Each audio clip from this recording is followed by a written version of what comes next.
Здравейте, искам да изкажа едно мнение за тая вдъхновяваща циганка или каква и не знам, има много як речник, има и супер къса тая новата популярност, новата звезда в интернет, които гледат 10-15 годишни, нали, между тия години, дето я гледат и е най-популярната вече и много готино е направо къса циганката Атанаска, драги зрители, той кричим липче там. Честно ви казвам, направо се връщавам като се видя. Толкова стъпа, толкова стъпа. Питате ти книги, коя книга си чела, коя ти любимата, ама тя не може да чете, тя на училище не е ходила. На училище ходила да си как мина, лесно. Ама къде си ходила, от първи до трети клас си учила и си са те изключили, разреш. На 14 години тръгнала в първи клас. На 17 стана, да не казвам каква, нали, те извади шлява моето момиче. Хори прави кавали на хората за една бучка сирени и петлия. Да може да се нахрани днеска.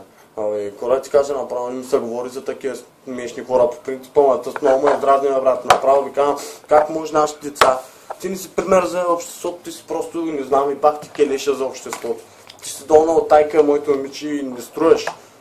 Толкова сега на разрешни, не трябва изобщо даже децата и хората, не знам как позволяват на децата си да те гледат. Толкова си отвратителна е моето момиче. Гадна, разрешни, толкова, не мога да взема да работиш като плашил на остана, разреш на лозито. Маската сложа толкова да си гадна, разреш, направо нищо няма да изникне. Значи, ама нямам село пък, ето е въпроса.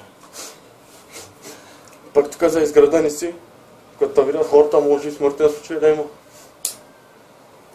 Друго, за тебе, ти си много популярна, те ще пробиеш с тъпотия. Хората пробият с тъпотия, само че те казват нещо поне малко смислено, разбираш. Пък ти с твоята тъпотия, не знам, докъде можеш да стигнеш, разбираш, до дънто е те и да лазиш като лицето ти като настъпа на ябълка. Ето и мога да ти кажа, разбираш. Ти си толкова яка, направо ги пръскаш. Напред клип за мен, моето момиче, после ще отвърна пак. Аз не се притеснявам. Толкова за тъс мизерната. Да знаете, не съм расист по принцип.